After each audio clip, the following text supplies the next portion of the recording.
Recentemente eu fiz, ontem, né, na verdade, eu fiz um vídeo falando do MBL, dizendo as minhas críticas que eu tenho a eles, né, e também o papel deles que eu vejo na política hoje em dia.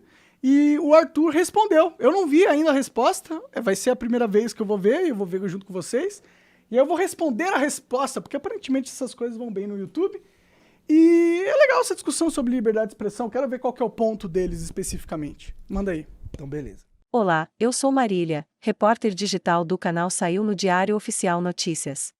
Se inscreva e ative o sino para receber notícias diárias sobre os principais acontecimentos da política brasileira, como por exemplo, decretos presidenciais, decisões do STJ e STF e muito mais.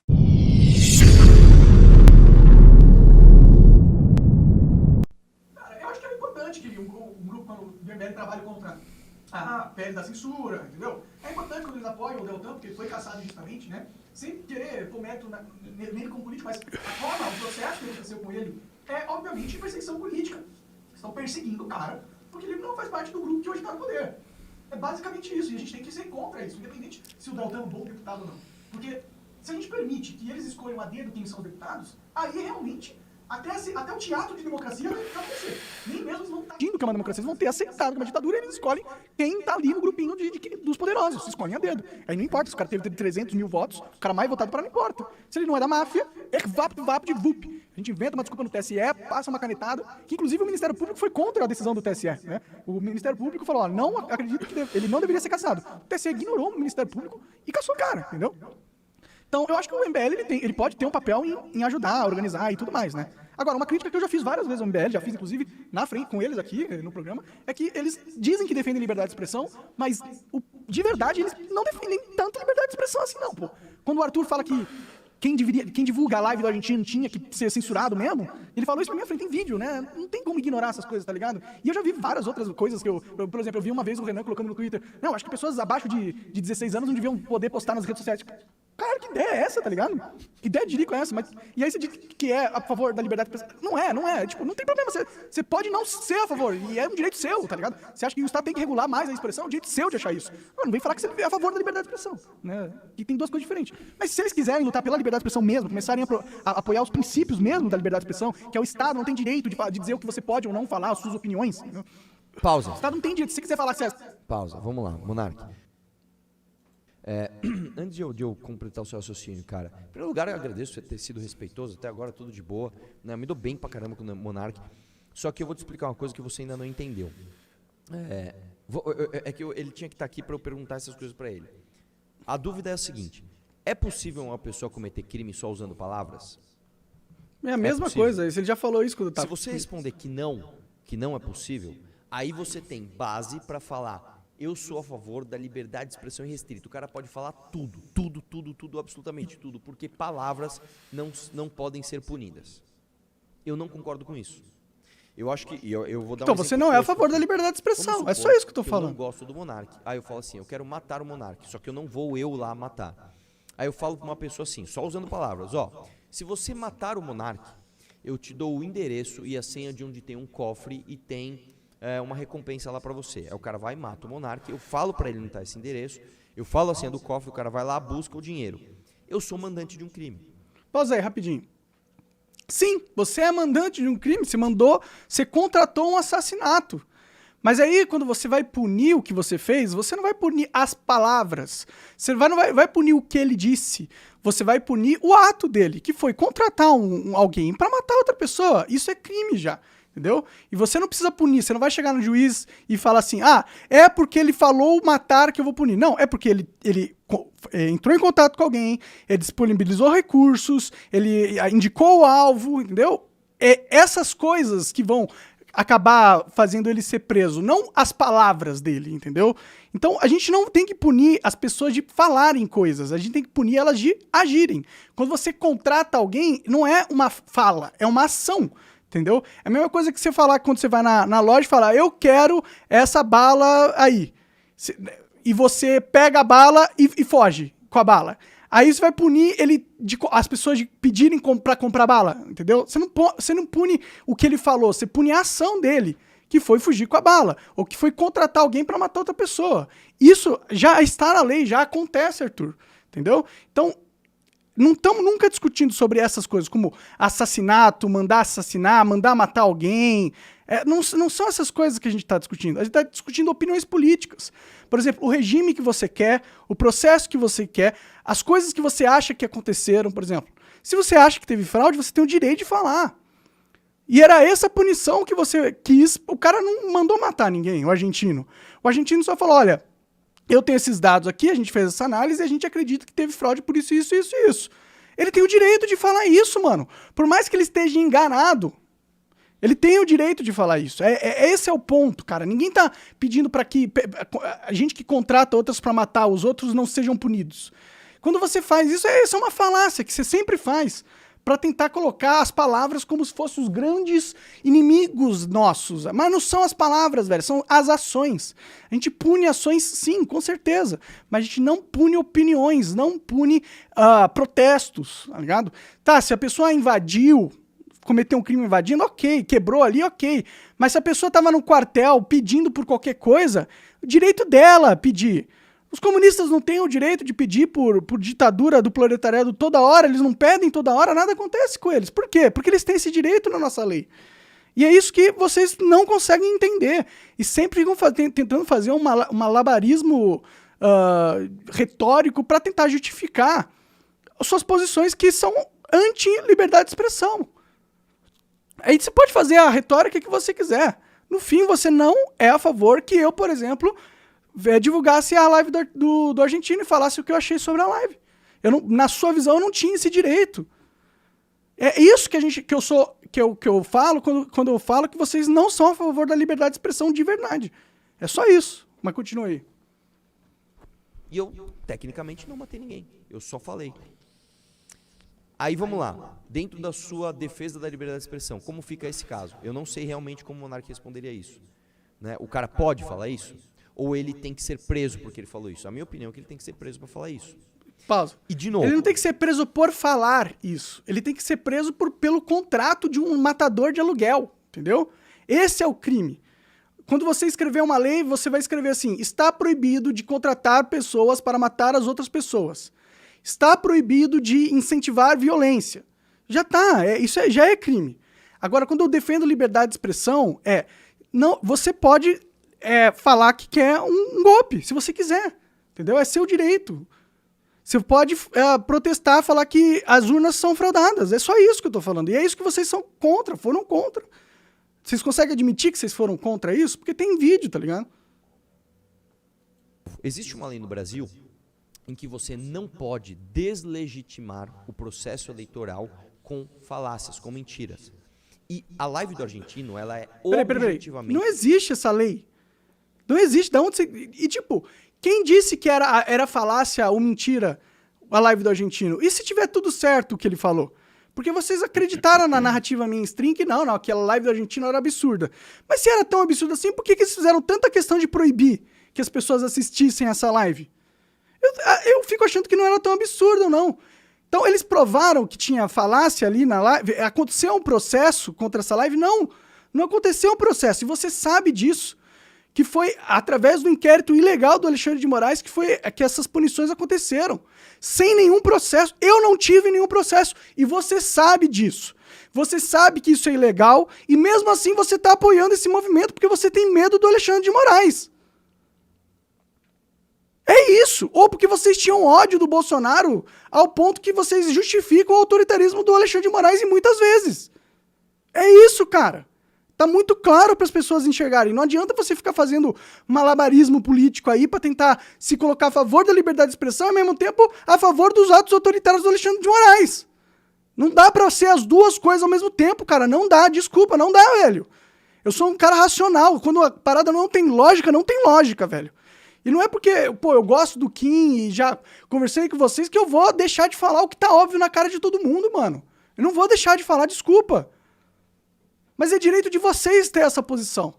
Só que não adianta você ter a posição que, sim, o Alexandre de Moraes tinha o direito de perseguir as pessoas que eles perseguiram, prender as pessoas que eles prenderam através do inquérito legal e, ao mesmo tempo, ser a favor da liberdade de expressão. Não dá, desculpa, não dá, cara, não dá. Vai, continua aí. Um ataque à democracia. Por quê? Eu vou primeiro falar só da live para depois falar do contexto. A live do argentino ela tem duas mentiras objetivas nela. Número 1, as urnas eletrônicas têm softwares diferentes. Isso é uma mentira objetiva. A urna, ela tem Pausa aí. hardwares... Bicho, o software, ele pode ser o mesmo nome, mas a versão do software em urnas era diferente. Sim, eu conversei com o cara que projetou as urnas, velho. As iniciais urnas. Vocês ficam falando várias coisas aí que vocês têm muita certeza, mas vocês não têm certeza de nada. Vocês só compraram a narrativa mainstream. E vocês acham que é verdade, mas não é necessariamente a verdade. E esse é o problema da verdade. O problema da verdade é que ele é tão difícil de encontrar e muitas vezes, e tem tantos agentes que querem esconder a verdade, que você achar que um grupo político consegue determinar o que é a verdade e a mentira em todo o espectro da realidade é impossível. E é por isso que eu sou contra o TSE ou o Alexandre de Moraes se colocar como dono da verdade e poder punir o que é mentira e o que é verdade na internet, porque eles não sabem, mano. É um poder que vai fazer com que eles tenham a capacidade de perseguir os seus inimigos políticos, e é isso que eles estão fazendo. E encobrir os seus crimes, cara. Já tá claro que o Alexandre de Moraes não usa mais a lei, não usa mais a Constituição para basear suas ações. Ele se transformou num autocrata, num tirano, cara. E você enxerga isso, você sabe disso. Continua aí. Diferentes, ou seja, são modelos de diferentes anos da urna, que elas foram se aperfeiçoando, mas o software é o mesmo. É como se eu tivesse 10 iPhones diferentes, mas todos eles usam o sistema iOS. É como se eu tivesse 10 computadores diferentes, mas todos eles usam, sei lá, o Windows 95, tá ligado? Só que não é assim. Tem uns que estão usando o 95, outros que estão usando versões diferentes. Tanto que eu conversei com o Carlos aqui e ele apontou um erro que tinha lá nos logs das urnas, que cada urna tinha que ter o seu número de série, e nas versões que não eram as versões 2020, todas as urnas tinham o mesmo log número de série. E isso é errado, não? Dentro da cartilha que o próprio TSE colocou para como deveria ser as eleições e quais informações que deveriam ter, eles dizem lá claramente que cada urna tinha que ter um número específico do número de série daquele log lá. O Carlos apresentou esse log e mostrou que todas as urnas antigas tinham o mesmo número de série. Isso aí é fato, tem papéis para comprovar, pô. Assiste o meu episódio com o Carlos Rocha, o cara que criou as urnas. Só assiste. Continue aí. Primeira mentira objetiva. A segunda mentira objetiva da live do argentino é que o exército não conseguia auditar certos modelos de urna. Isso tanto é mentira que logo após a live do argentino ficar famosa, 2 dias depois, 48 horas depois, sai o relatório do exército dizendo que auditou todas as urnas. Então tem duas mentiras objetivas na live. O relatório do Exército apontou várias irregularidades e falhas que fazem com que ele não fosse capaz de realmente fazer uma auditoria completa. Os próprios pessoal do Exército fala isso, mano. Tá vendo? Você só compra a narrativa mainstream, mano. Você só compra a narrativa da galera que tá no poder, pô. Porque ir contra essa narrativa acarreta em você perder pontos políticos com essa galera que você não quer e não pode perder, pô. É isso, tá muito fácil de enxergar. Sacou? Vai, continua aí. Do argentino, esse é o primeiro ponto. Segundo ponto, quando você entende o contexto e os fatos humanos, eles não podem muitas vezes ser vistos com todas as variáveis isoladas. Se você isolar as variáveis, a live do argentino já é uma live criminosa. Ponto. Da onde tirou isso? Se você analisar o contexto, é pior ainda, porque faz parte de um contexto onde um presidente que sabia que ia perder a eleição e perdendo a eleição queria articular um golpe de Estado, tá? Realmente o fez. Quais as provas que nós temos? Todos os incentivos a manifestações pedindo fechamento do Congresso e do STF, todas as manifestações falando que as... Vamos falar de contexto aqui, né? Vamos falar de contexto, já que contexto é importante. Olha o contexto do TSE. Vamos analisar tudo que ele fez durante as eleições. Colocar o Alexandre de Moraes no meio desse balaio aí também, porque teve ações que não foram feitas pelo TSE, mas sim pelo STF, mas que também eram ações que visavam atuar dentro do escopo, do contexto das eleições. O que eles fizeram? Calaram opositores políticos, prenderam deputados por falar, sendo que o deputado tem imunidade parlamentar, o que é totalmente inconstitucional. Isso aconteceu. O TSE, agora, censurou previamente o Brasil Paralelo, censurou previamente a Jovem Pan, inúmeros influenciadores perderam suas contas nas eleições, e a gente pode reparar que isso foi feito só de um lado, só para um lado da narrativa e não para o outro. Esse é um contexto importante. E aí coloca dentro desse contexto que as pessoas que estão ignorando a Constituição, implementando um inquérito ilegal, são também responsáveis pela segurança das urnas. E dentro desse contexto, esses caras lutaram constantemente durante anos para impedir que o Congresso passasse ou aprovasse o voto impresso. Porque eles lutaram, fizeram lobby, coisa que o STF não tinha que fazer lobby político. O STF não é uma organização política. Ele tem que apenas analisar a Constituição nos seus méritos técnicos e é só isso. Ele nem tinha que dar entrevista. Vai ver lá no STF dos Estados Unidos se os caras ficam dando entrevistinha, ficam falando, ou se fica decidindo o que pode estar na mídia ou não. Isso não acontece porque não é prerrogativa do membro do STF. Isso estava acontecendo no Brasil e eles são os responsáveis pela segurança das urnas. E aí vem um argentino e fala, olha, temos aqui várias coisas técnicas, vários números apontando que pode ter tido vários problemas. Você já imediatamente esquece todo esse contexto de maus feitos pelo judiciário e coloca o outro cara como um puta vilão querendo dar um golpe, sendo que o golpe já foi dado no Brasil através do judiciário.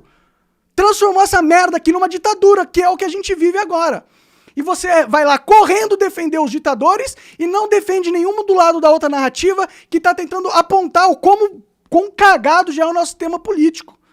Quando o argentino vai lá e mostra aquela live, é um favor que ele está fazendo. Mesmo que ele esteja errado nos seus números, ele deveria obrigar o TSE a apresentar uma refutação técnica daquilo. Esse seria o correto. Se o TSE tivesse apresentado uma refutação técnica de vários números, essa é a beleza da coisa. O argentino não falou o que ele achava. Ele deu números matemáticos, usou lógica para provar, embasar o que ele estava falando.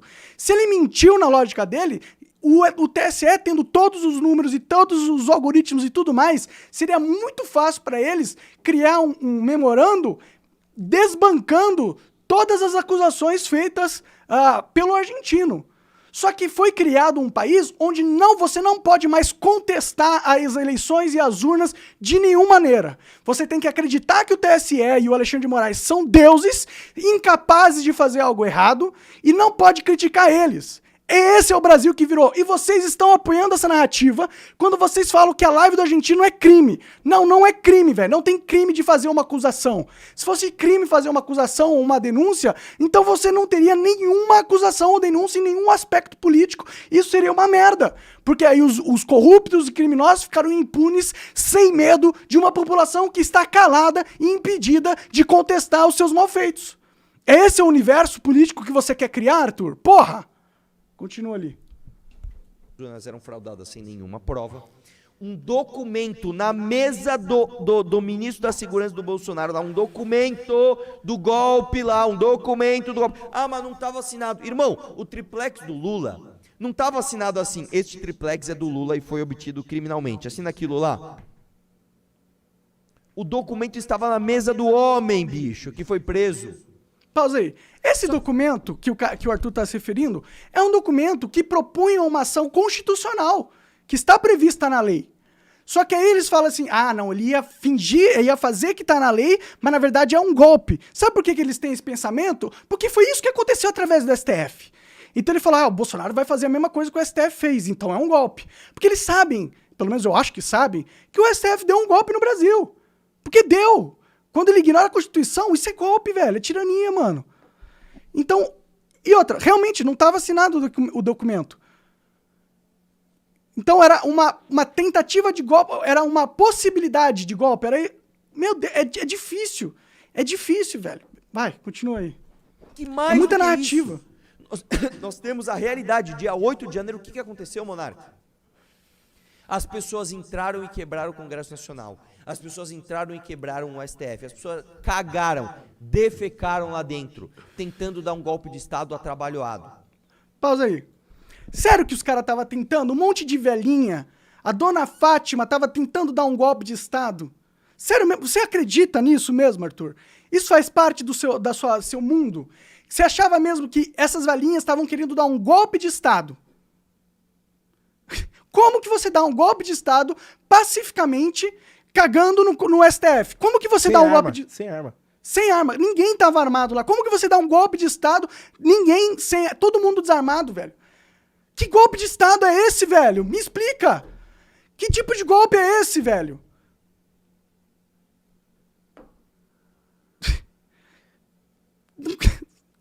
Um golpe de Estado é quando o Talibã vai com um exército de 200 mil pessoas e ocupa todos os prédios do governo e expulsa todo mundo armado de lá. Isso é um golpe de Estado. Agora, um bando de velho, iludido por um presidente fraco, que vai lá se manifestar porque percebeu que perdeu o país, porque percebeu que a tirania estava vindo e está aí, isso não é um golpe de Estado, não. Cara, me desculpa, se você enxerga dessa maneira, nós temos cérebros totalmente diferentes. Eu enxergo isso como uma população revoltada, fazendo uma demonstração de o quão revoltados eles estavam. Porque não tinha nenhum processo material que permitisse eles dar um golpe através daquela manifestação. Não tem. Desculpa, não tinha como. Vai. Então, houve uma tentativa real de golpe de Estado. Isto é crime. Ponto. Entendeu? Então, que fique muito claro isso. E um terceiro ponto sobre esse assunto, tá?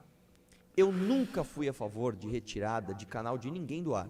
Só da Argentina. No dia que eu estava com você, eu falei, eu sou contra a decisão de tirar o seu canal do ar. Mais do que isso. Depois primeiro ele falou que era a favor, aí depois ele percebeu que tava pegando mal, que, porra, você é a favor de me censurar, então. E aí ele voltou atrás. Você pode acompanhar isso no vídeo. Então, vai, continua. Twitter do Constantino e do Nicolas. Eu fui lá fazer um vídeo contra. Sou contra a retirada destes caras do ar. Tem que deixar no ar. Então não vem me dizer que eu apoio censura, cara. O que eu apoio é enfrentamento de crime. E esta sociedade decidiu que este tipo de ação é criminosa. Não gostou? Muda a lei. Mas a lei diz que é crime. Ponto. Vai lá. Pausa. Cara, não, a lei não diz que é crime. Você sabe que o Alexandre de Moraes usou um inquérito ilegal. O que o Alexandre de Moraes está fazendo no Brasil é o verdadeiro crime. Esse é o verdadeiro crime. Mas contra esse crime vocês não falam nada. Ficam passando pano pra esse cara. Esse cara é um ditador que tá abusando da nossa Constituição. Ele ignora a bel prazer, mano. Você entende como isso é perigoso, como isso é tirânico, como isso é o fim das instituições? Cara, o Deltan perdeu o mandato só porque o judiciário quis. É uma ditadura do judiciário, mano. Vocês têm que lutar contra isso. Esse é o maior problema do Brasil agora. Mas muitas vezes vocês apoiam a ditadura do judiciário porque acham que o outro lado tava querendo dar um golpe. Um golpe com um monte de velhinho. Tá bom, mano. Então me explica como um monte de velhinho, se você for reagir, ou depois manda uma mensagem. Me explica qual era o processo do golpe. Esses monte de velhinho iam entrar, e aí aconteceu o quê? Para eles estarem tentando dar um golpe. Que tentativa de golpe é essa? Com um monte de velhinho? Me explica. Mas continue. Quer continuar? Sim. Você acha que é fraude, que teve fraude nas urnas? Você fala, eu acho que teve fraude nas urnas. Você tem o direito de falar. Pausa. Se você quer... Pausa. Ele Você fala tem pra o direito de pausar, eu falar acho que é isso. tu, tá ligado? Você pode achar o que você quiser. Você pode falar, a eleição foi roubada. Você pode falar isso. Ninguém vai te prender por isso. Ninguém vai cortar o teu canal por isso. O que você Pausa. não pode replicar... Meu canal foi cortado por isso, Arthur! Que mundo que você tá vivendo, bicho? Que mundo que você tá vivendo, cara? Por que você acha que eu perdi todas as minhas redes sociais, caralho? Então como que você pode e não pode ao mesmo tempo no Brasil? Como que eu posso fazer essa crítica, mas ao mesmo tempo não posso? Me explica. Uma live criminosa, inclusive de um estrangeiro, dentro do teu processo eleitoral. Vai lá. Uma mudança de regime para um outro regime qualquer, seja até a ditadura. Você fala, eu preferia a época da ditadura, eu queria que voltasse para a ditadura. Você tem o direito de falar isso. Você pode falar assim isso. como os comunistas têm o direito de falar que querem a revolução do proletariado e a ditadura do proletariado. Eles têm direito de falar isso, entendeu? E é esse nível de liberdade de expressão que eu acho que o MBL não consegue... Vamos falar do comunista. O comunista pode falar, eu quero fazer uma revolução armada e matar todo mundo. Ele pode. Ele pode executar isso? Não. Se eu quiser fazer um congresso da soberana e falar, eu acho que tinha que matar todos os fascistas, tá bom, é a tua opinião. Agora, você não pode fazer um congresso da soberana e falar assim, como é que nós vamos matar os fascistas? Aí você não pode. Se você não entende essa diferença, Monarca, fica difícil. Né? E o Bolsonaro falou que ia matar alguém, por acaso? Ele pediu pra uma revolução armada? Pediu? Os bolsonaristas pediram? Eu não vi pedindo. Chegar, ele para aí. Quer dizer, pedindo não. Não, eu não vi eles organizando, falando, ó, tá aqui a arma... Encontra lá, vamos fazer assim pra tomar isso. Eu não vi isso acontecendo, mano. Desculpa. Se você viu, me diz, me aponta o vídeo. Os caras estão. Você está falando de golpe e você não pode falar. Não, você pode falar de golpe. Você pode falar sim. Entendeu? O que você não pode fazer é pegar uma bomba e levar no aeroporto para tentar explodir. E aí isso é crime. Agora, Pausa! Você fala, cara, Você não pode só não pegar. Só não pode. Vamos lá. Você não pode apenas pegar a bomba e levar no aeroporto. Você não pode articular que isso seja feito por meio de palavras. Você entendeu agora ou não? Vai lá. você não pode articular isso, mas o problema não é sua expressão de falar o que você pensa ou sua opinião, entendeu? Que é o que eu defendo.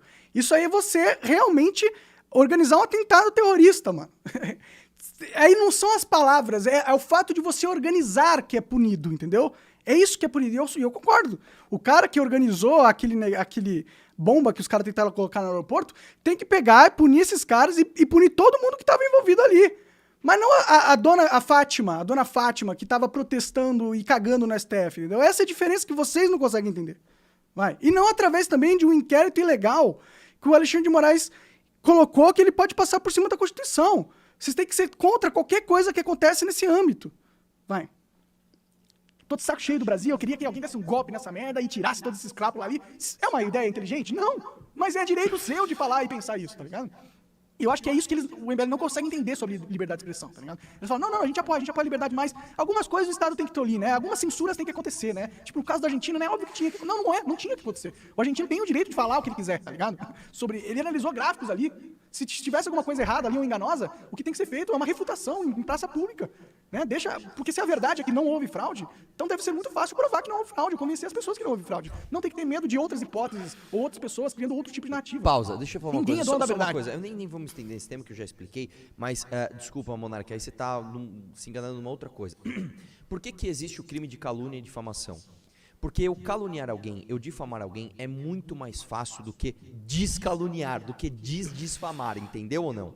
Se eu chegar e falar o seguinte, por que eu não posso pegar e falar assim, o monarca come criancinha no café da manhã?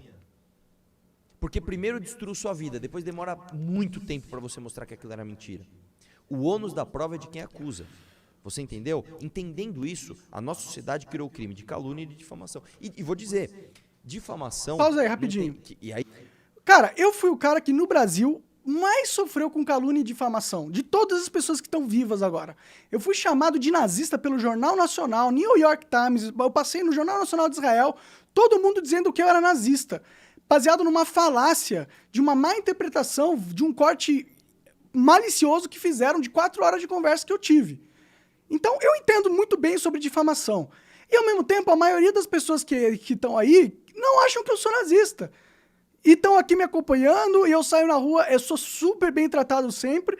Então, se a mentira é muito mais forte do que a verdade, as pessoas deviam achar que eu sou nazista. Mas não acham, porque a verdade é muito mais forte do que a mentira. De qualquer forma, é verdade que existe a lei de difamação e calúnia. Isso é verdade. Porém, não foram essas leis que foram utilizadas para censurar as pessoas no Brasil todo. O que foi usado foi um inquérito ilegal e o TSE também ignorando a Constituição, que é plenamente ilegal e inconstitucional. É isso que foi usado e esse é o problema. Se tivesse passado por um processo de calúnia e difamação, onde eles chamassem o argentino lá para provar que aquelas informações eram verdadeiras, a gente ia até ter um processo onde aquelas informações seriam verificadas e a gente ia ter maior segurança sobre as nossas eleições. Mas não foi isso que aconteceu. Foi uma canetada vindo do Alexandre de Moraes que simplesmente retirou aquele conteúdo de toda a internet, o que é plenamente ilegal e inconstitucional. Mas você ainda defende isso, cara. Infelizmente. Continue aí. Está gostando do conteúdo? Curta esse vídeo e fique conosco até o final. Infelizmente. Continue aí. E tem um terceiro crime que é de injúria, que é o que eu não concordo, tá? Calúnia é você imputar a alguém um crime. Isso não pode, e eu concordo com isso. O homem imputa crime toda hora. Imputa o crime de apologia a nazismo toda hora, né? Agora, por que você não entra na justiça contra eles? Porque eu sei que se eu entrar eu vou perder. Porque a justiça no Brasil é uma mentira, mano. E o meu nome tá sujo na justiça.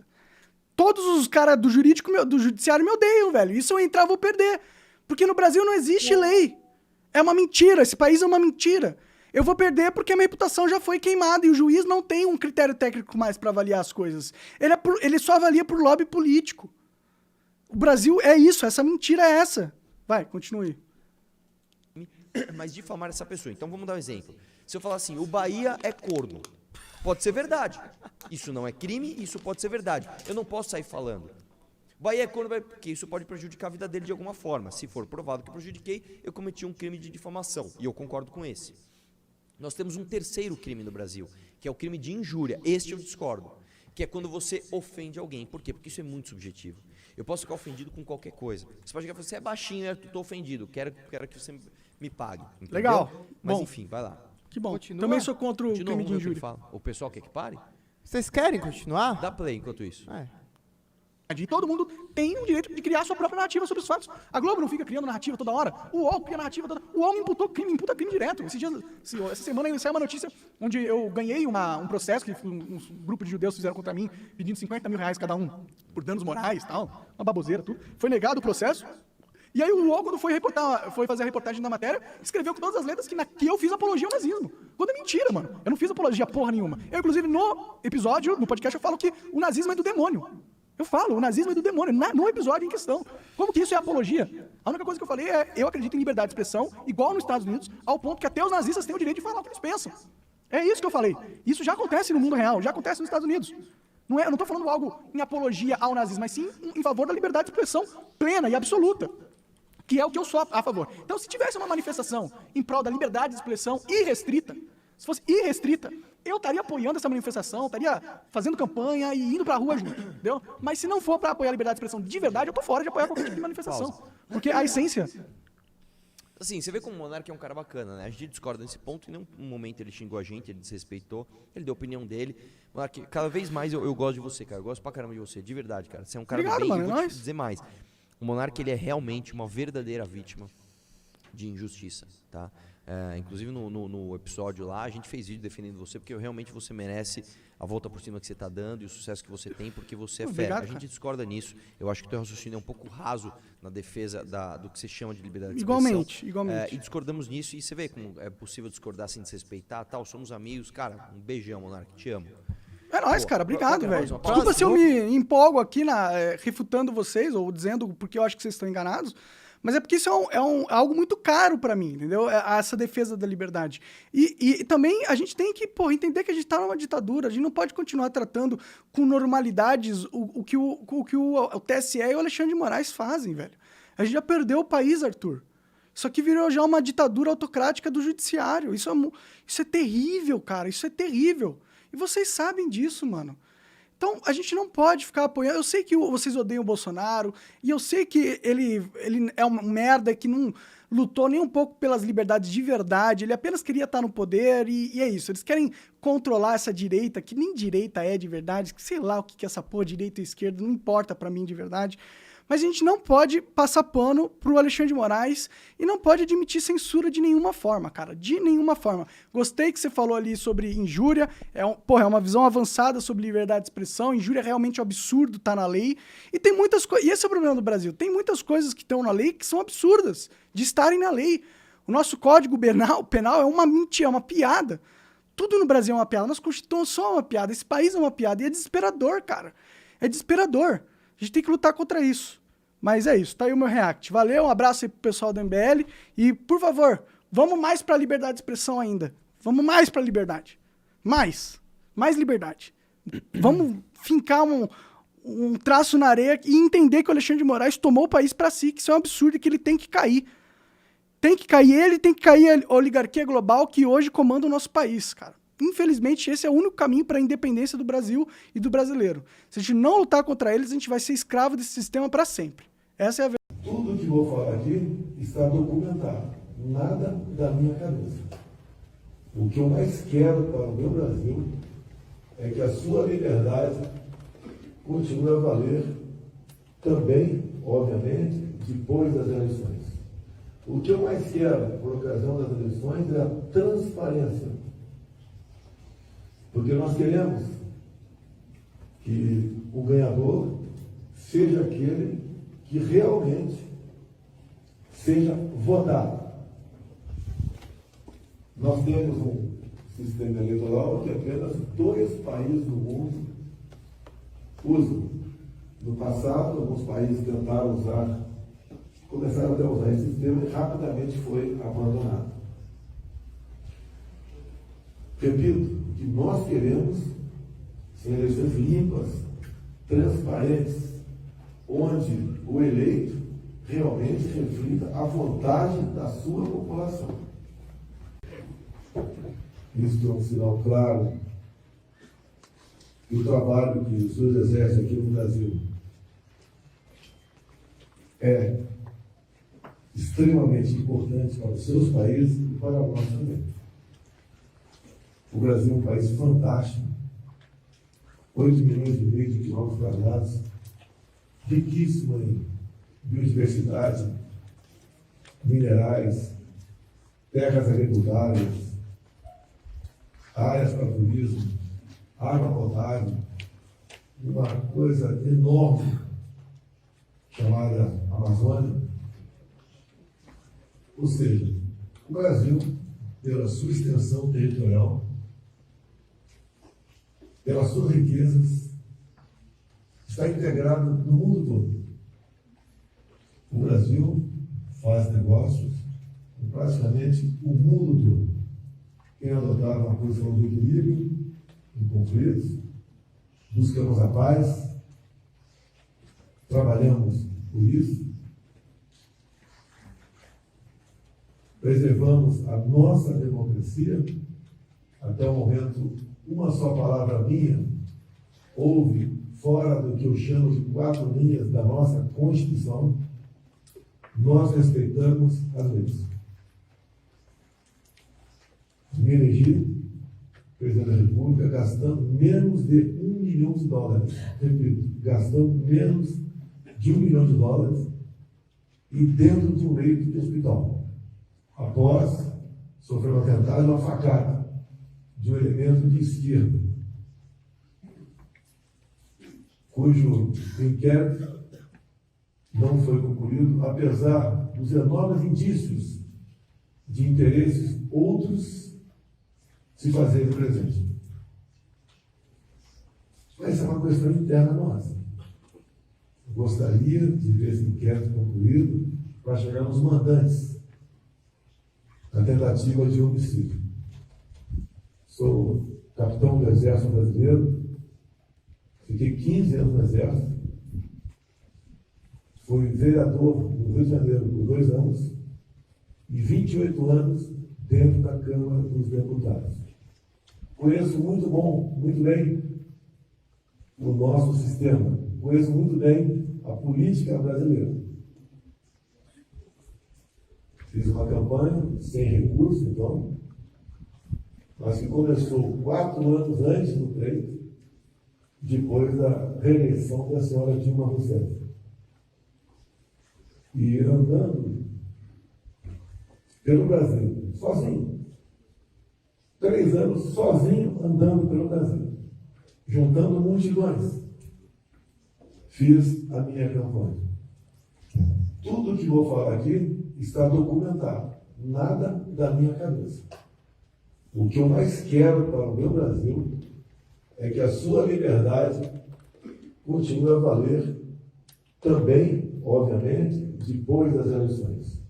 O que eu mais quero, por ocasião das eleições, é a transparência. Porque nós queremos que o ganhador seja aquele que realmente seja votado. Nós temos um sistema eleitoral que apenas 2 países do mundo usam. No passado, alguns países tentaram usar, começaram até a usar esse sistema e rapidamente foi abandonado. Repito, o que nós queremos são eleições limpas, transparentes, onde o eleito realmente reflita a vontade da sua população. Teria muita coisa a falar aqui, mas eu quero me basear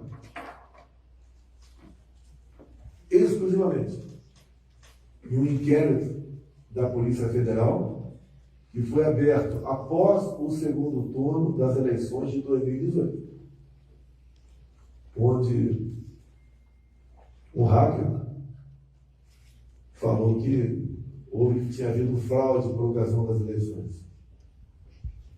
Falou que ele tinha invadido o grupo dele, o TSE, o Tribunal Superior Eleitoral, E, obviamente, quando você fala em manipulação de números após eleições, quem manipula é quem ganhou. Então, você ganhou o manipulador. E a Polícia Federal começou, então, a apurar se houve ou não manipulação e de quem seria a responsabilidade. Então, tudo começa nessa denúncia que foi de conhecimento do Tribunal Superior Eleitoral, onde o hacker diz claramente que ele teve acesso a tudo dentro do TSE. Disse mais, obteve acesso aos milhares de códigos-fonte, que teve acesso à senha de um ministro do TSE, bem como de outras autoridades. Várias senhas ele conseguiu. E, obviamente, a senhora ministra do TSE na época, que também era do Supremo Tribunal Federal, Rosa Weber, fez com que o inquérito fosse instalado. Segunda parte. Então, temos aqui a instalação do inquérito. Segundo o TSE, a gente vai ver aqui na frente, os hackers ficaram por 8 meses dentro dos computadores do TSE, com códigos-fontes, com senhas e muito à vontade dentro do Tribunal Superior Eleitoral. E diz ao longo do inquérito que eles poderiam alterar nome de candidatos, tirar voto de um, transferir para outro. Ou seja, um sistema, segundo documentos do próprio Tribunal Superior Eleitoral e conclusão da Polícia Federal, um processo aberto a muitas maneiras de se alterar o processo de votação. E então, de imediato, a Polícia Federal pediu o tal dos logs, né, que é a impressão digital do que acontece dentro do sistema informatizado. O que é natural também é o órgão invadido fornecer os logs, independente de pedidos. A Polícia Federal pediu os logs, que podiam ser entregues no mesmo dia como no dia seguinte, mas 7 meses depois, segundo o documento, primeiro, o TSE informou que os logs haviam sido apagados.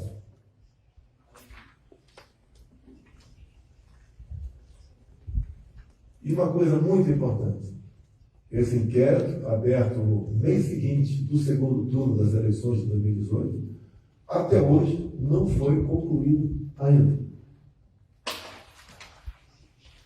Diz aqui o próprio TSE e conclusões da própria Polícia Federal.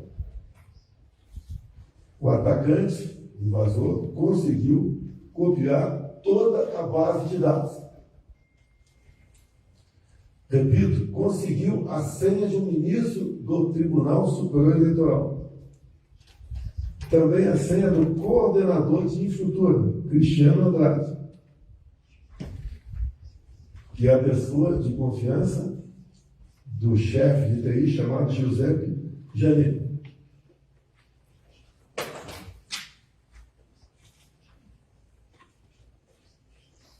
Então, prosseguindo, o invasor teve acesso a toda a documentação do TSE, toda a base de dados por 8 meses. É uma coisa que, com todo respeito, eu sou o presidente da República do Brasil, eu fico envergonhado de falar isso aí. O que é comum, né, acontecer em alguns países do mundo é o chefe executivo conspirar para ele conseguir uma reeleição. Estamos fazendo exatamente o contrário do que temos pela frente. 3 meses até as eleições.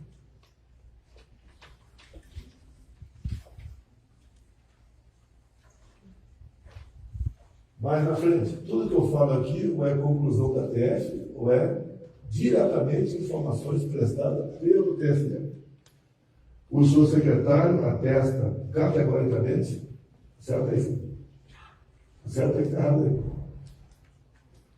O senhor secretário atesta categoricamente que o invasor obteve domínio sobre usuários e senhas, que permite a alteração de dados de partidos e candidatos, até mesmo a sua exclusão, no contexto do processo eleitoral. Ou seja, esse grupo de invasores puderam até mesmo excluir nomes e mais, trocar votos entre candidatos. E o que aconteceu depois de tudo isso?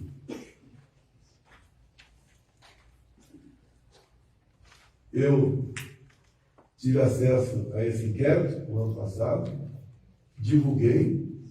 É um inquérito que não tem qualquer classificação sigilosa. E ao divulgar, o ministro Alexandre de Moraes abre um inquérito para me investigar sobre vazamento.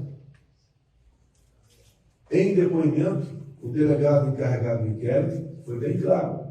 O inquérito não tinha qualquer classificação sigilosa. Foi instada a Corregedoria da Polícia Federal, que disse a mesma coisa. E como envolvia um outro deputado, que teve acesso a esse documento também, a Procuradoria da Câmara dos Deputados disse que o inquérito não tinha qualquer classificação sigilosa.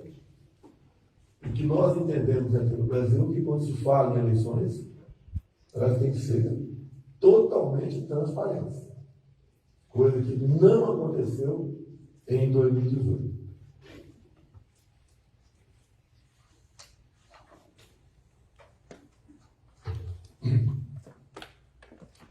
Também, a Polícia Federal, depois que demorou 7 meses, o TSE informar que os logs haviam sido apagados. Repito, eles poderiam ser fornecidos de forma espontânea ou através de requerimento, no mesmo dia ou no dia seguinte.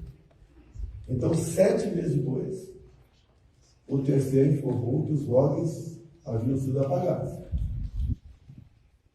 E a Polícia Federal concluiu, pela total falta de colaboração do TSE para com a apuração do que os hackers tinham feito ou não por ocasiões das eleições de 2018. E repito, até hoje esse inquérito não foi concluído. Entendo que não poderíamos ter tido eleições de 2020 sem apuração total do que aconteceu lá dentro. Porque o sistema é completamente vulnerável, segundo o próprio TSE. E, obviamente, a conclusão da Polícia Federal.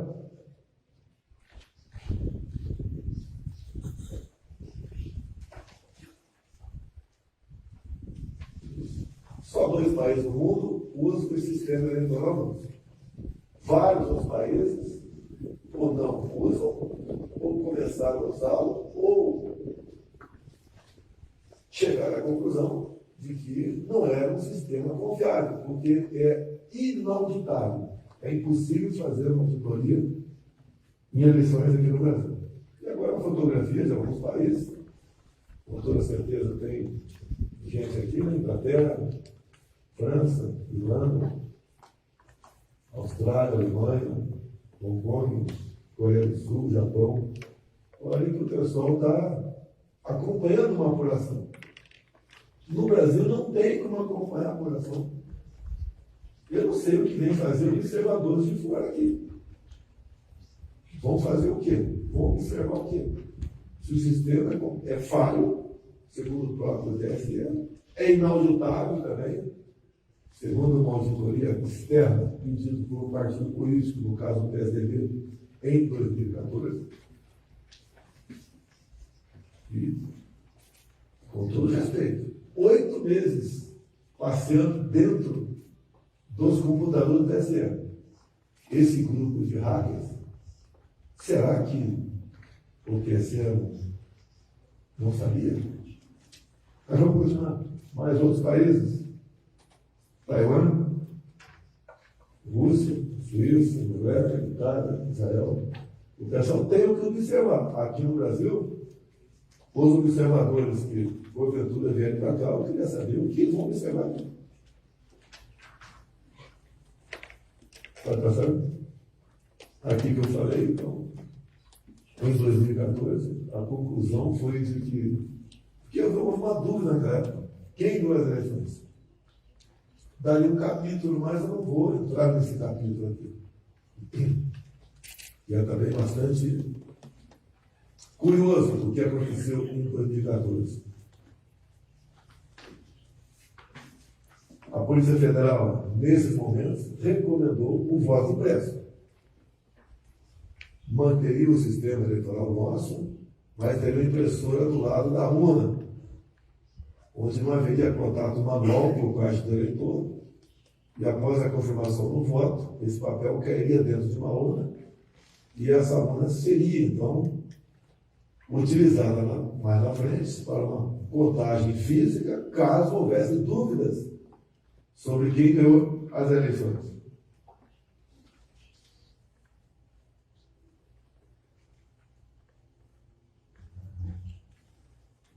Então, documentação do próprio TSE também conclui aqui que não há como fazer uma correspondência entre o eleitor específico e seu voto. Ninguém quer descobrir o voto daquela pessoa para quem ela escreveu ali ou para quem ela queria votar. Não é isso. Esse sistema aqui é impossível fazer qualquer relação ou correlação entre o eleitor e o seu voto. Aqui, mais uma vez, outro parecer da Polícia Federal, em 2018, recomendando que fossem enviados todos os esforços para que possa existir o voto impresso para fins de autonomia. Também ignorado.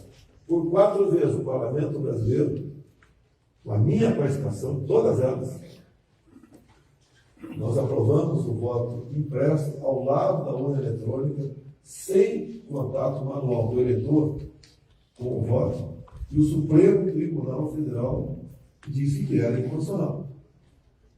Inconstitucional o quê?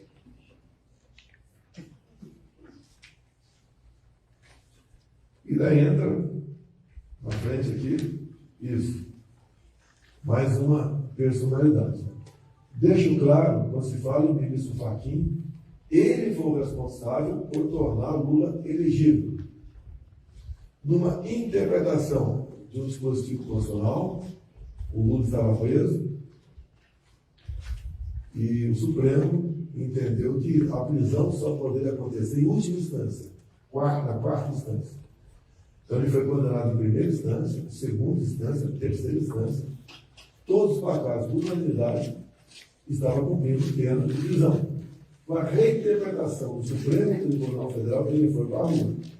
Mas como ele, Lula, estava em liberdade, mas as condenações estavam valendo, o próprio ministro Fachin, relator de um processo, resolveu tornar o Lula elegível.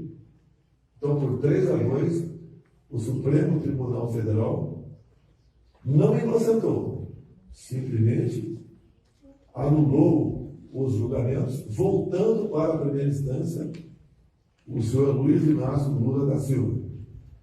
Ao voltar para a primeira instância, ele reconquistou a possibilidade de ser elegível.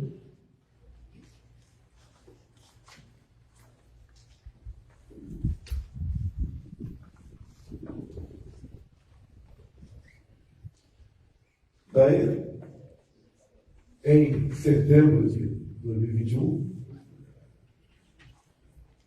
o ministro Barroso, por portaria, resolve convidar algumas instituições, entre elas Forças Armadas, a participarem de uma comissão de transparência eleitoral. as Forças Armadas não se meteram nesse processo, foram convidadas. Ao serem convidadas, nós temos um comando de defesa cibernética, como acredito que todos os chefes, todos os países o têm também. E, como foram convidados, começaram a trabalhar para apresentar soluções, sugestões, para que o ocorrido nas eleições de 2018 não viesse a ocorrer novamente.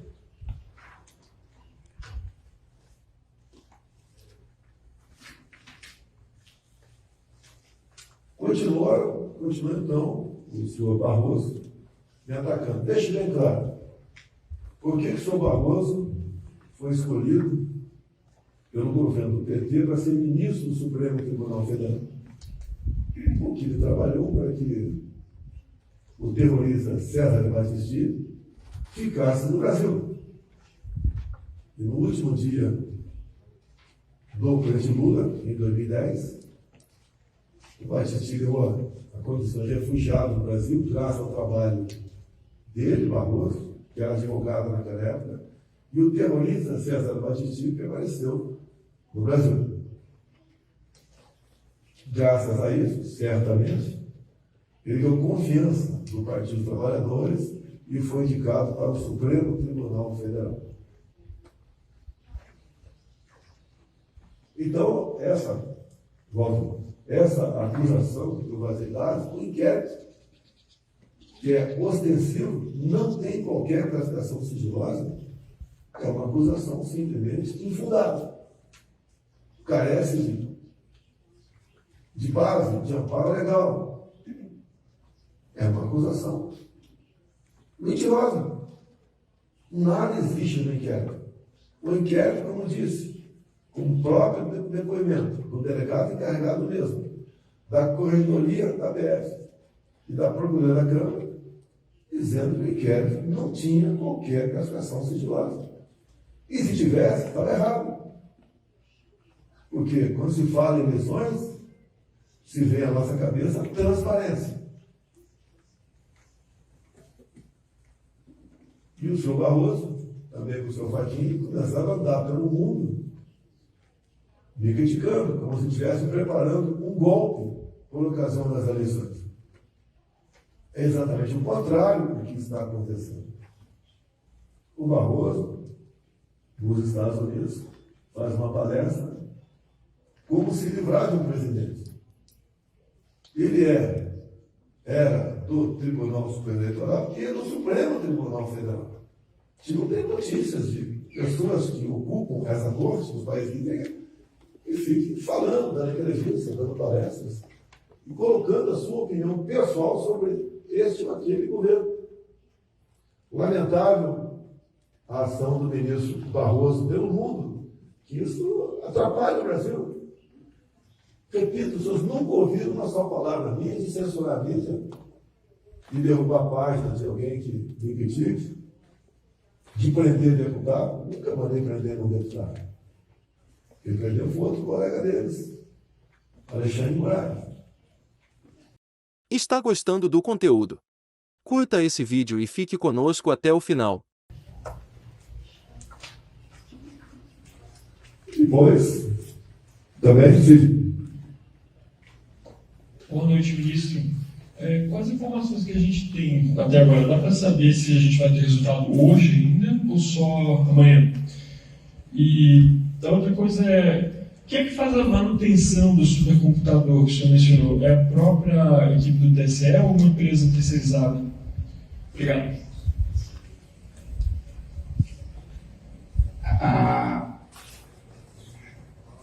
Eu vou pedir ao nosso secretário de Tecnologia da Informação, José, se você puder comparecer ali ao microfone e explicar. Houve um problema de infraestrutura que a Oracle estava atendendo, mas eu não gostaria de dar uma explicação equivocada. Portanto, José, por favor. Boa noite. Esse computador ele é instalado por meio de um serviço. Ele faz justamente esse papel da nuvem computacional, ou seja, é um supercomputador que ele é contratado por uma empresa, no caso a empresa é a Oracle, ela instala esse computador e mantém ele em funcionamento.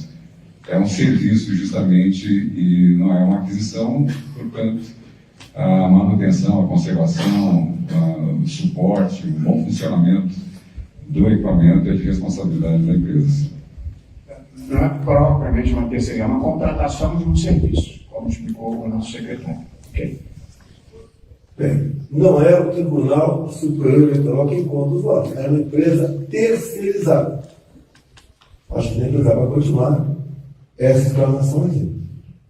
Nós queremos, obviamente, estamos lutando para apresentar uma saída para isso tudo. Nós queremos confiança e transparência no sistema eleitoral brasileiro. Boa noite, ministro. Aqui, uma reunião do ministro Fachin com alguns dos senhores ou representantes, alertando-os contra acusações levianas. O que eu estou falando aqui não tem nada de leviano. Esse inquérito, tenho cópia comigo, de quem, porventura, quiser ter acesso dele, eu forneço a cópia. E repito, não tem qualquer classificação sigilosa o que está dentro dele. É que eu já falei. Fachin assina acordo do TSE com entidade estrangeira para observação das eleições. Eu peço aos senhores, o que essas pessoas vêm fazer no Brasil? Vêm observar o quê? O voto é totalmente informatizado. Vem da área de legalidade, vem dizer que tudo ocorreu numa normalidade. Eu teria dezenas e dezenas de vídeos para passar para os senhores por ocasião das eleições de 2018, onde o eleitor ia votar e simplesmente não conseguia votar, ou quando ele apertava o número 1 e depois ia apertar o 7, aparecia o 3 e o voto ia para outro candidato. O contrário, ninguém reclamou.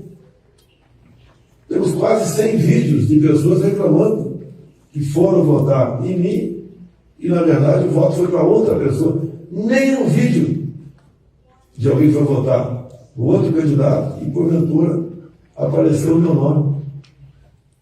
Nós queremos é corrigir falhas. Nós queremos transparência. Nós queremos democracia de verdade. Agora, eu estou sendo acusado o tempo todo, Barroso, Fachin, Alexandre Moraes, como uma pessoa que quer dar o golpe. Eu estou questionando antes, porque temos tempo ainda de resolver esse problema. Com a própria participação das Forças Armadas, que foram convidadas pelo Tribunal Superior Eleitoral. O senhor deve estranhar o que as Forças Armadas estão fazendo no processo eleitoral.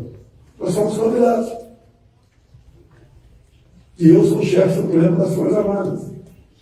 Nós jamais, com esse convite, iríamos participar apenas para dar áreas de legalidade. O Comando de Defesa Cibernética, os senhores têm o equivalente nos países de vocês, é algo extremamente sério.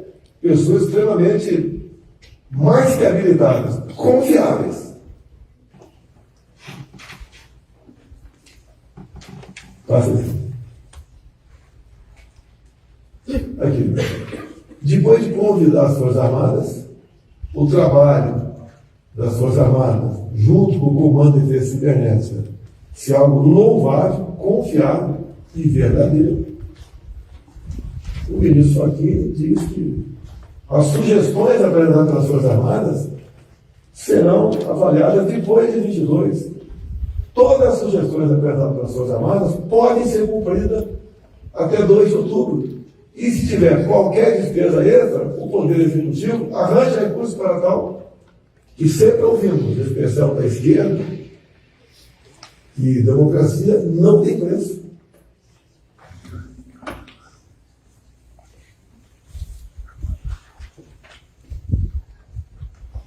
Aqui.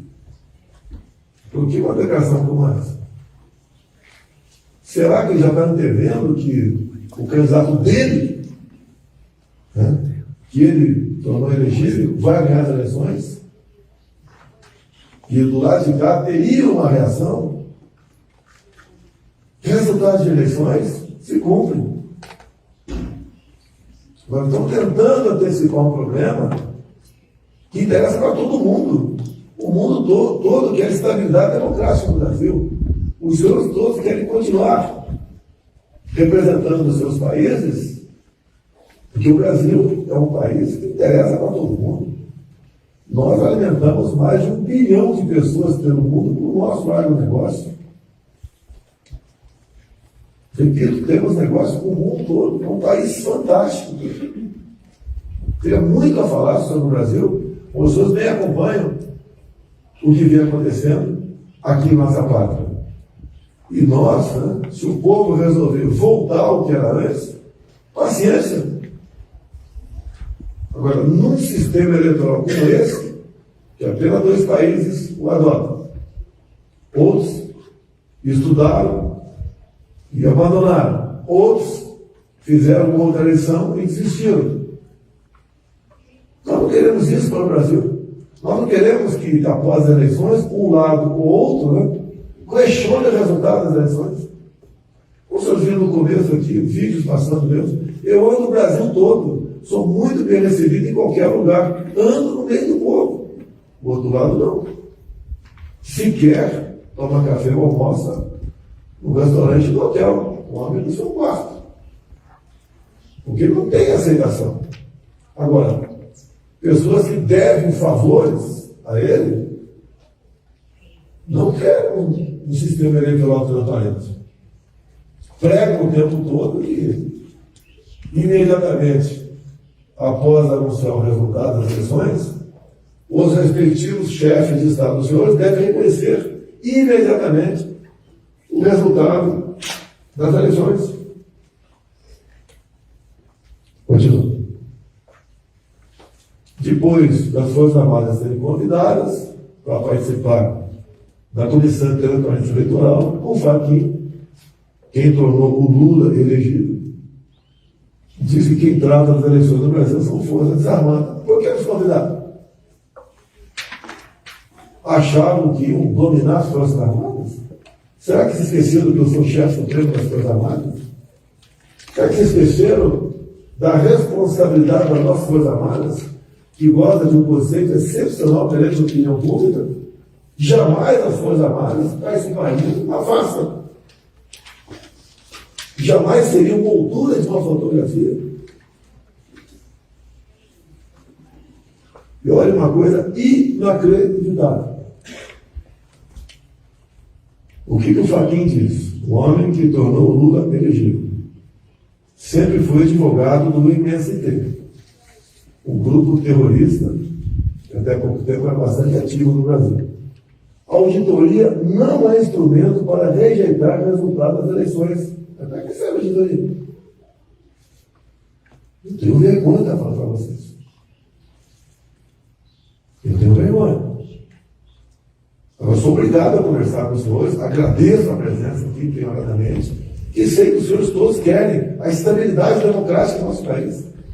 E ela só será conseguida por eleições transparentes, confiáveis. Continua. O ministro Alexandre de Moraes manda prender quem disseminar fake news nas eleições de 2022. O que é fake news? É o que eles acham que é fake news. Como já aconteceu comigo, botaram uma página minha no Facebook, uma matéria de uma revista falando sobre AIDS e vírus, Covid, e ele achou que aquilo é fake news e está em processando. Eu não sei onde acha que ele pode parar. Nós temos a paz, a tranquilidade, o respeito que não tem da outra parte para conosco. Eu não sei o que faz uma pessoa agir dessa maneira. Quem escolhe as pessoas para dizer o que esse ou aquele candidato bota em sua página, se é fake news ou não, é o próprio TSE, que desmonetiza a página, que derruba outras. que sugere prisões, que caça parlamentar por coisas que não têm tipificação na lei, como caçar o deputado por fake news, que cria jurisprudência de interesse deles mesmos para prejudicar o nosso lado. Como no próximo aqui, vamos ver aqui. Gabinete de ódio. Foi dito na tribuna por uns advogados, em momento algum se falou em gabinete de ódio. Gabinete de ódio, sim. E essa alcunha não foi dada nos inquéritos, não foi dada por opositores políticos, foi um ministro de Estado. Um ministro de Estado que disse, aqui do lado é o gabinete do ódio, só ficam produzindo. Se houver repetição do que foi feito em 2018, o registro será cassado. E as pessoas que se fizerem irão para a cadeia por atentar contra as eleições e contra a democracia no Brasil. Eu volto, presidente. Atentar contra as eleições e a democracia. Quem faz isso é o próprio TSE, ao tentar esconder o inquérito de 2018. Pode o magistrado ameaçar quem quer que seja. Quando ele diz que existe cabelo ódio, que seria algo do meu governo, diz que tem um ministro que falou, mas não diz o nome do ministro, não apresenta uma só matéria que poderia ter sido produzido no tal do gabinete do ódio. O que ele quer com isso? Para que acirrar os ânimos entre o Poder Judiciário e o Poder Executivo? E não é o comportamento de um magistrado a ameaça. Se diz que existe gabinete do ódio, eu apresento uma só matéria que poderia ser produzida por um gabinete vinculado a mim, na presidência da República. É lamentável esse comportamento, ameaçando. Quer amedrontar quem? Quer fazer valer esse processo eleitoral, onde o próprio TSE diz que ele é vulnerável, onde a própria Polícia Federal disse, com documentação do próprio TSE, que aquilo é mais que um queijo suíço, é uma peneira. Porque eles convidam as Forças Armadas e depois não querem mais as nossas sugestões. O último slide do Estado de São Paulo. Ministro do Supremo Tribunal Federal forma célula política para combater o governo Bolsonaro. Quem diz não sou eu, até a própria imprensa, que sempre esteve ao lado deles, acaba deixando transparecer uma verdade cristalina. As ações contra o nosso governo são inúmeras. Eu recebo uma interferência por semana no meu governo. Você dá prazo para explicar por 48 horas por que não fiz isso, que não fiz aquilo. E ajuizada por parlamentares de esquerda, da extrema esquerda brasileira, tentando o tempo todo desestabilizar o governo.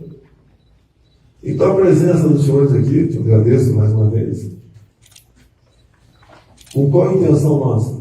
Nosso objetivo: transparência e confiança nas eleições. Quem ganhar, o outro lado tem que se conformar. Estamos há 3 meses das eleições. As propostas sugeridas pelas Forças Armadas praticamente estampam a possibilidade de manipulação de números, como sugere o próprio TSE, por ocasião das eleições de 2018. Eu não quero falar do que eu acho que aconteceu. Eu estou simplesmente em cima dos autos. Estou me comportando aqui como o outro magistrado deveria se comportar. Com esse inquérito, como eu convidei o presidente do TSE a comparecer a esse evento, não veio, convidei o presidente, todos os poderes, né? Presente aqui o ministro do STM, Superior Tribunal Militar, não compareceram, tudo bem. Agora, isso que está acontecendo é de interesse de todo o povo brasileiro. A desconfiança do sistema eleitoral tem se avolumado. Nós não podemos enfrentar umas eleições sendo o manto da desconfiança. Nós queremos ter a certeza de quem o eleitor, para quem o eleitor votou, o voto vai exatamente para aquela pessoa. O próprio TSE diz que em 2018 números podem ter sido alterados. Os hackers tiveram acesso a uma dezena de senhas por 8 meses. Eles não perceberam? Não perceberam? 8 meses. 7 meses depois que a Polícia Federal pede os logs, que são as impressões digitais da cena, né, do fato, 7 meses depois, os logs foram apagados. Poderiam ser entregues os logs no mesmo dia, por iniciativa do próprio TSE. Nem precisava ser provocado pela Polícia Federal. E 7 meses depois, foram apagados. O próprio ministro Barroso chama o chefe da tecnologia da informação e ele responde. Os votos são contados por empresa terceirizada. Que empresa é essa? Temos o nome? Sim, temos o nome. Mas cadê a confiança? Eleições são questões de segurança nacional. Nós não queremos instabilidade no Brasil. O Brasil está voando.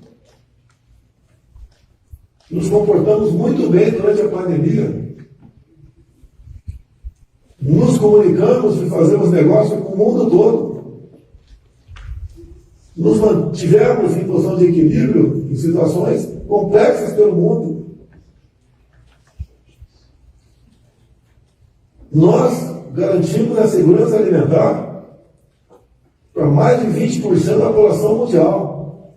Também a segurança energética, o Brasil desponta como um exemplo para o mundo. O que nós queremos? Paz, tranquilidade. Agora, por que um grupo de 3 pessoas apenas, 3 pessoas, querem trazer estabilidade para o nosso país? Não aceitam nada? As sugestões das Forças Armadas que foram convidadas são perfeitas. Chega à perfeição absoluta? Talvez não. Que num sistema informatizado pode dar garantia de 100% de segurança. As Forças Armadas, a qual sou comandante, ninguém mais do que nós, como sempre, queremos estabilidade no nosso país. E por que agem de maneira diferente? E nós vemos claramente Luiz Fachin, que foi o que tornou o Lula elegível, e agora é presidente do TSE.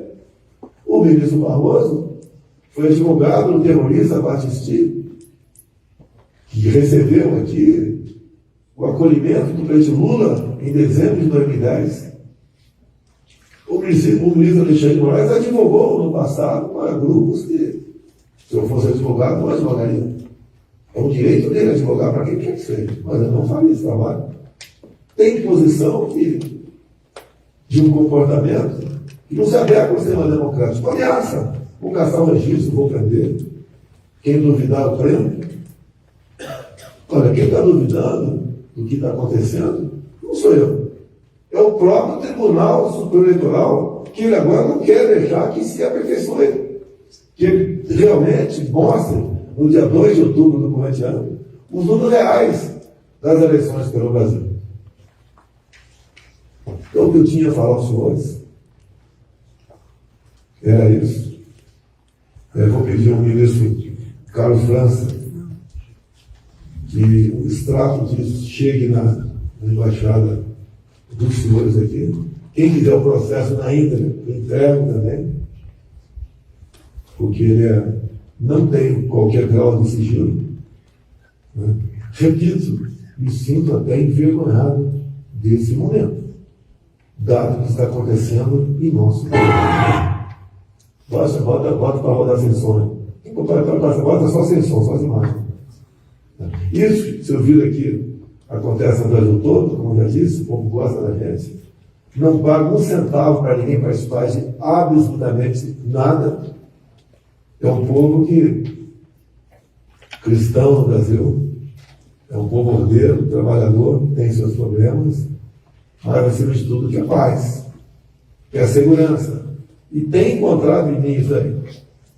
Diferentemente do que algumas notícias de jornais transmitem, que é natural, infelizmente, no mundo todo. Temos boa imprensa no Brasil também, mas o que mais ressalta aos olhos são as acusações. Então, a gente lamenta o que vem acontecendo. Vou convidar integrantes da Câmara, do Senado, do Supremo Tribunal de Justiça, do Tribunal de Contas da União, do Tribunal Superior do Trabalho, a participar de conversas comigo sobre esse inquérito, que, curiosamente, não foi fechado até o presente momento, para que nós possamos ter paz e tranquilidade e confiança por ocasião das eleições no corrente ano. Muito obrigado a todos, senhor.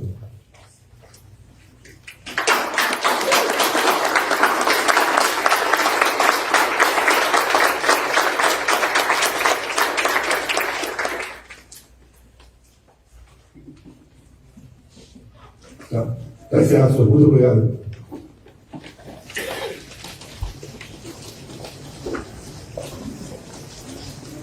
Doutor Zanin, eu quero trazer uma notícia a esta casa. O presidente da República, após um longo período na prisão, nomeou seu advogado para a Suprema Corte Constitucional. Só que o presidente da República não é Luiz Inácio Lula da Silva, o presidente da República é Nelson Mandela. E o advogado não é Cristiano Zanin, o advogado é Arthur Chascosson. Depois de 31 anos de Nelson Mandela preso, assim, após a instituição da primeira Corte Constitucional sul-africana, o presidente Mandela nomeia o seu advogado no processo de Rivônia, de 1963. Naquele processo, Chascosson saiu vitorioso. Alguns vão dizer, mas Mandela foi condenado. Foi condenado à prisão perpétua. Mas o desejo da promotoria naquele caso era condenar Mandela ao enforcamento. A prisão perpétua foi uma vitória de Chascosson naquele julgamento de Rivônia de 1963. 31 anos depois, em 1995, logo após a sua eleição à presidência da República, Mandela nomeia Chascosson juiz da Suprema Corte. Uma de suas primeiras providências em julgamento e atuando como juiz foi abolir a pena de morte naquele país, como parte da obra da reconciliação nacional. Sempre esses episódios da história é importante destacar quando falam de eventual indicação pessoal do presidente da República. Esse destaque histórico eu faço questão de trazer aqui a colação. Por isso a primeira parte aqui, eu não quero lhe perguntar, quero lhe desagravar, porque eu vejo que o senhor tem sido, no último período, até por alguns instrumentos, meios de comunicações, como alguns dizem, jornalões, indevidamente e injustamente atacado. Mas de injustiça o senhor conhece, doutor Zanin, porque o senhor é responsável por provar ao Brasil a maior injustiça que foi cometida na última década.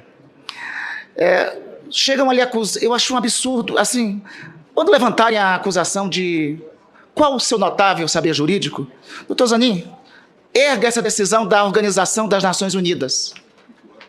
É a primeira decisão da história das Nações Unidas em favor de um advogado brasileiro em uma causa defendendo uma pessoa física.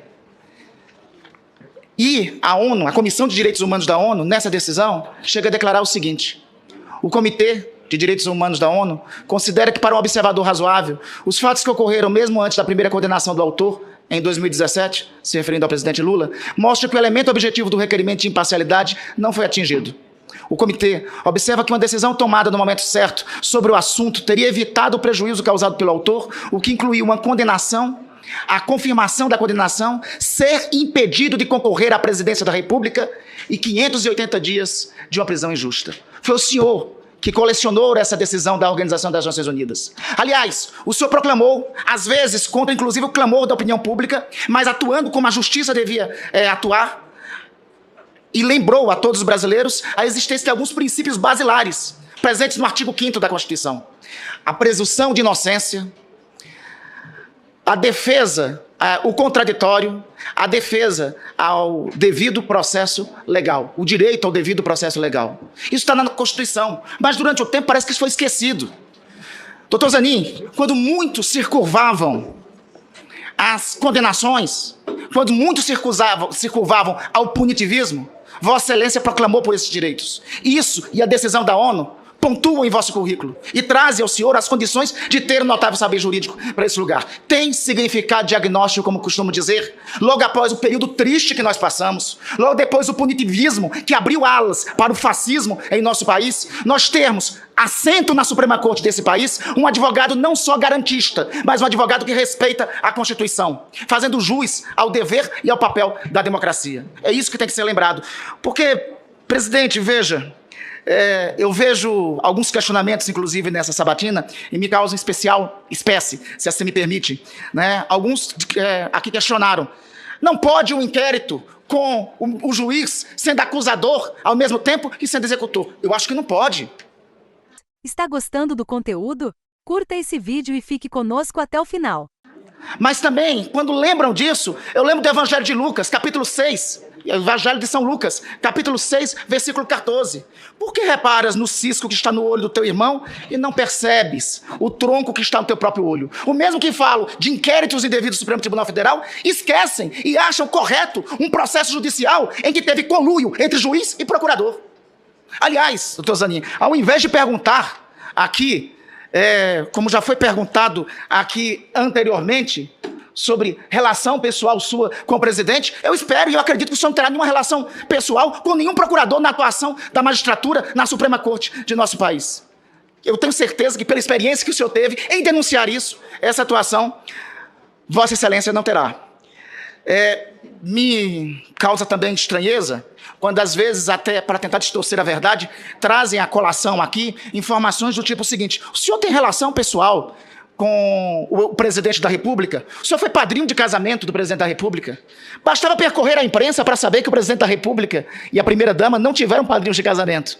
Então, às vezes, ao invés de percorrer as redes de fake news que existem por aí, talvez seja mais efetivo procurar as informações nos dados reais, na imprensa livre, na imprensa democrática, nos meios de comunicação que prestam informações, não quando emitem, mas quando prestam informações. Evitaria, talvez, dissipar ou disseminar, até aqui nessa Comissão de Constituição e Justiça, outras fake news que são espalhadas aí nas redes. É importante, ao fazer questionamentos aqui, buscar, eu acho que a fonte real e concreta dos fatos e das informações. Então, dito isso, doutor Zanin, e já para concluir, porque eu acho que está mais do que gabaritado, provado e trazido aqui para todos nós, a competência jurídica que Vossa Excelência tem. Primeiro por isso, por ter sido o único advogado brasileiro em toda a história da nossa advocacia a conseguir uma decisão da Comissão de Direitos Humanos da ONU em favor de uma pessoa física. Segundo, pelo papel histórico que Vossa Excelência cumpriu. Sim, Vossa Excelência cumpriu o papel histórico. Vossa Excelência reafirmou para nós brasileiros a importância dos princípios que estão constantes na nossa Constituição. Eu não vou falar de Vossa Excelência sobre o conhecimento da Constituição, porque a atuação vossa, no julgamento mais conhecido que Vossa Excelência teve atuação, provou na prática como deve ser cumprido os princípios constitucionais e como deve atuar um juiz com a imparcialidade devida. Ao concluir, só duas perguntas. Uma que eu considero importante, inclusive em decorrência de vossa atuação, foi o Supremo Tribunal Federal tomou decisão em relação às chamadas conduções coercitivas, demonstrando o quanto arbitrária e inconstitucional elas eram. Eu pergunto de Vossa Excelência que se, como futuro ministro do Supremo Tribunal Federal, como pretende lidar com questões que envolvem o equilíbrio entre os instrumentos de investigação e os direitos fundamentais do cidadão. Só como segunda questão, o Conselho Nacional de Justiça aprovou a Resolução 492, que, entre outros aspectos, estabelece medidas de aperfeiçoamento do sistema judicial, sobretudo em relação à equidade racial. Eu pergunto a Vossa Excelência como será a sua atuação enquanto magistrado da Suprema Corte no trato de casos envolvendo situações sensíveis, levando em consideração especialmente os indicadores sociais de diferença, gênero, raça, cor, etnia, origem, religião, orientação sexual. Quais os princípios, sem entrar no mérito de qualquer julgamento por parte de Vossa Excelência, quais os princípios que Vossa Excelência terá na atuação em relação a estes temas, quais os princípios que norteará a atuação de Vossa Excelência. No mais, quero desejar todo sucesso a Vossa Excelência, e o que lhe gabarita não é a indicação. Aliás, a indicação, quisera quaisquer juristas desse país ou advogados ter a honra de ser indicado por Luiz Inácio Lula da Silva. Aliás, a indicação lhe qualifica, doutor Zanin, a indicação lhe qualifica. Seu notório saber e o papel que Vossa Excelência cumpriu para a história brasileira lhe qualifica mais ainda. Não adianta chorar, diz Gleisi Hoffmann sobre inelegibilidade de Bolsonaro. Presidente do PT falou neste domingo, 2, em evento de comemoração à volta de Jean Willis ao Brasil a presidente do PT. Deputada Gleisi Hoffmann, PR, disse neste domingo, 2, que não adianta que Bolsonaro e seus aliadores chorem pela decisão do Tribunal Superior Eleitoral de deixá-lo inelegível. Segundo ela, Bolsonaro não sabe jogar o jogo com as regras da democracia, e por isso, não pode fazer política. Gleisi falou durante evento em Brasília para a comemoração da volta do ex-deputado Jean Willis ao Brasil. Ele esteve fora do país há um tempo e retornou na sexta-feira, 30. Ainda temos uma luta muito grande, que é vencer o bolsonarismo, que ainda está encrustado na nossa sociedade, ainda continua fazendo perversões, continua estimulando o preconceito para cima das liberdades, completou Gleisi. Está gostando do conteúdo? Curta esse vídeo e fique conosco até o final. Avaliação do governo, também da base. Foi pedagógica e educativa. A extrema-direita tem que saber que para participar da política tem que ser um processo democrático. Não pode ser fora das regras do jogo. Então quem não quer jogar dentro das regras tem que ficar fora. E espero que não seja só Bolsonaro, mas toda a turma que atentou contra as regras da democracia. A direita com a qual eu me alinho, mas não é necessariamente, presidente Valdemar, a direita de todos os que são da direita. A direita minha, a direita liberal, a economia conservadora dos princípios, mas firmemente direita na política. Olá, eu sou Marília, repórter digital do canal Saiu no Diário Oficial Notícias. Se inscreva e ative o sino para receber notícias diárias sobre os principais acontecimentos da política brasileira, como por exemplo, decretos presidenciais, decisões do STJ e STF e muito mais.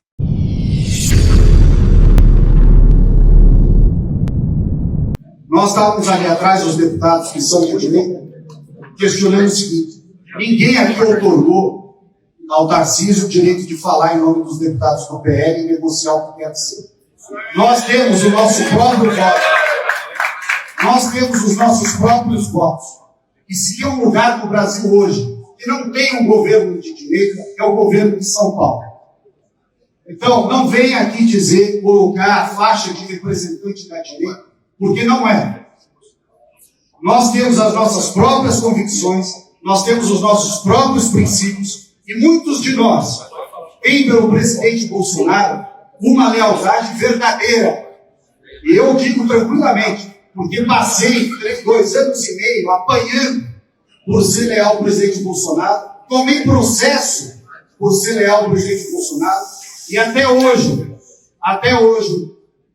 faço as defesas que tenho que fazer com relação às coisas que nós acreditamos. Tá gostando do conteúdo? Curta esse vídeo e fique conosco até o final. Nós não queremos e não seremos representados por alguém que vem aqui se dizer de direita e depois, na hora de governar o Estado para o qual foi designado pelo presidente, não governa como alguém de direita. Chega, acabou essa brincadeira. Nós agora queremos aprovar a reforma tributária? Sim, mas não essa que está sendo imposta. Se houver mudanças positivas, podemos votar favoravelmente, óbvio. Nós não somos radicais de extrema-direita, não sei o quê. Não, nós somos pessoas que não temos rabo preso e, consequentemente, só fazemos o que a nossa consciência manda. E nós vamos fazer o que nós achamos que é certo. A nossa posição com relação à reforma é: não nos enfiem a reforma goela abaixo. Se tem convicção de que ela é boa, discuta, que em agosto a gente aprova. Em agosto a gente vota. Se assim o presidente Bolsonaro referendar, se assim o nosso partido disser que deve ser, mas nós precisamos ter, Aldiner, esse tempinho para refletir o que nos está sendo apresentado. Até, eventualmente, para concordar com os pontos. Ninguém aqui está dizendo que qualquer coisa que vem do outro lado tem que ser radicalmente rechaçada. Não é isso. E ao contrário do que foi dito aqui, o Luiz Felipe de Orleans Bragança, entende muito mais de reforma tributária do que o Tarcísio. Portanto, se tem alguém para nos representar, aos deputados do PL, nessa discussão com o relator, é o Luiz Felipe. E, portanto, meus amigos, é ele que vai nos dar o sinal se nós estamos ou não de acordo com cada um daqueles critérios. E o Felipe tem que ter o prazo necessário para fazer uma análise séria, decente, comprometida, que nós temos sim a coerência e tem o crédito, a credibilidade para que nós possamos apoiar. Presidente, eu posso ter pavio curto, mas eu sou seu leal defensor. E eu não estou aqui para fazer média com ninguém. Fui eleito, evidentemente, dentre outras razões, porque fui seu ministro. Procurei ser o ministro mais leal, mesmo depois de sair do ministério. Nunca se viu uma palavra minha contra o presidente Bolsonaro. Eu vou contra situações que eu não concordo, contra situações que são travestidas de direita, mas não são direita, e contra pessoas que querem abraçar a direita, mas na hora H, no seu campo de atuação, na verdade fazem média com a esquerda. Obrigado. Que bom que você ficou aqui até o final. Nossos vídeos vão ao ar de segunda a sexta às 19 horas. Compartilhe esse vídeo para que mais pessoas saibam o que está acontecendo em nosso país. Vejo você no próximo vídeo.